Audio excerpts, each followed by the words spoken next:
कुमार एक कहानी सुनाता हूं आपको। रॉबर्ट क्लाइव नाम का एक अंग्रेज इस देश में आया 1750 में, और उसने भारत में आकर बंगाल के राजा जिसका नाम था सिराजुद्दौला, उसके दरबार में एक एप्लीकेशन भेजा कि हमको बंगाल में व्यापार करने का लाइसेंस चाहिए।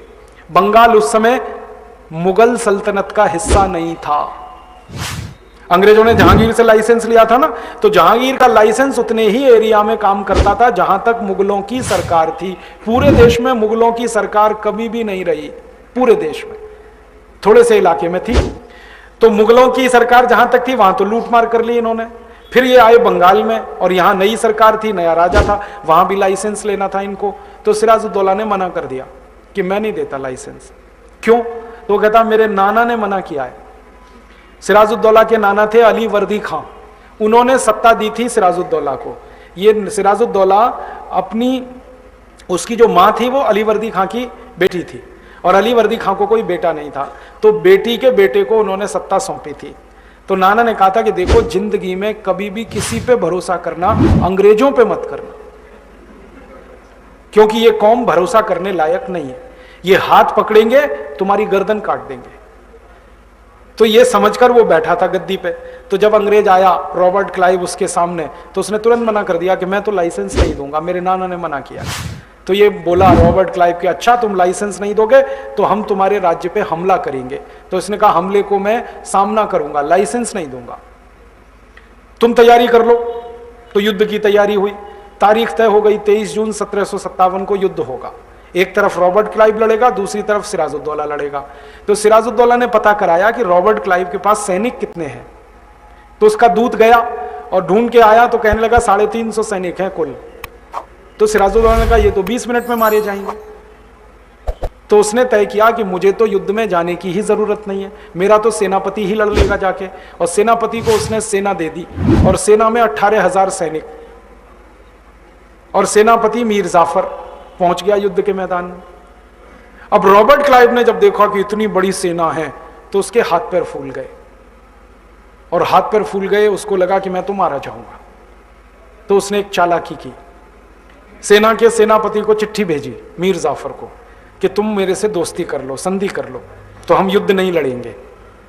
और उसमें लिखा कि तुमको मैं बंगाल का राजा बनवा दूंगा, हाँ, और हम तुम मिलकर सिराजुद्दौला को मार डालेंगे, तुम युद्ध मत करो, संधि कर लो। अब मीर जाफर के मन में लालच आ गया राजा बनने का, और उसने कहा रॉबर्ट क्लाइव ने कि खजाना तुम्हारा हो जाएगा पूरा। तो ये तैयार हो गया मीर जाफर। तो इसने संधि की रॉबर्ट क्लाइव के साथ। 23 जून 1757 को प्लासी के मैदान में युद्ध नहीं हुआ, संधि हुई। और हम इतिहास में पढ़ते हैं कि प्लासी के मैदान में बड़ा भारी युद्ध हुआ, कोई युद्ध नहीं हुआ, संधि हुई थी। और उस संधि में मीर जाफर के 18,000 सैनिकों ने अंग्रेजों के 350 सैनिकों के सामने समर्पण किया, सिर्फ एक लालच में कि कुर्सी मिलेगी मीर जाफर को। अब हुआ क्या कि 18,000 सैनिक समर्पण करके रॉबर्ट क्लाइव ने अपनी सेना में उनको मिला लिया। ये चालाकी हुई। उसके तो 350 सैनिक थे जो इंग्लैंड से आए थे, इधर 18,000 सैनिक और मिल गए। तो ये 18,000 सैनिक और 350 अंग्रेज सैनिकों के साथ रॉबर्ट क्लाइव और मीर जाफर ने सिराजुद्दौला को मारने का अभियान किया। और उस अभियान में हुआ ये कि ये प्लासी के युद्ध में, मैदान जो प्लासी का था ना वो कलकत्ता के पास है, और सिराजुद्दौला की जो राजधानी थी वो कलकत्ता से दूर थी। तो उस राजधानी तक जाने के लिए पैदल चलना पड़ा, घोड़ों पे बैठ के। तो रॉबर्ट क्लाइव ने अपनी डायरी में जो कहानी लिखी है वो सुना रहा हूं आपको मैं। ये वो रॉबर्ट क्लाइव की डायरी से निकली हुई कहानी है। उसमें वो लिख रहा है कि मैंने जब मीर जाफर को संधि में फंसा लिया और मीर जाफर आसानी से फंस गया, तो मुझे लगा कि अब तो बंगाल मेरा हो जाएगा, तो बंगाल के राजा को मारना है बस, सिराजुद्दौला को। तो वो कहता है मैं, मीर जाफर, मेरे पीछे 350 सैनिक और उसके पीछे भारत के 18,000 सैनिक, हम सब गए सिराजुद्दौला को मारने के लिए। तो सड़क के किनारे से जहां जहां से हम गुजरे, हजारों भारतवासियों ने हमें देखा और हमारे जुलूस पर तालियां बजाई, लेकिन किसी भारतवासी ने हमें पत्थर उठा के नहीं मारा। वो कहता है मैं घोड़े पे आगे चलता था, मेरे पीछे 350 सैनिक थे, उसके पीछे 18,000 भारत के सैनिक थे, और सड़क के दोनों तरफ भारतवासी खड़े होकर तालियां बजाते थे। मेरे ऊपर अगर किसी भी एक भारतवासी ने पत्थर उठा के मारा होता और सैकड़ों भारतवासियों ने उसका अनुकरण किया होता पत्थर मारने का, तो हम तो उसी दिन मर जाते और भारत का इतिहास तो कुछ और हो गया होता।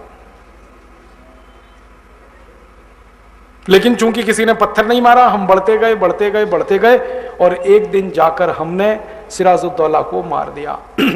फिर मीर जाफर को राजा बना दिया। फिर एक दिन मैंने मीर जाफर को मरवा दिया, मीर कासिम को राजा बनाया। फिर एक दिन मीर कासिम को मरवा के मैं खुद राजा हो गया बंगाल का। ऐसे ईस्ट इंडिया कंपनी का शासन स्थापित हुआ।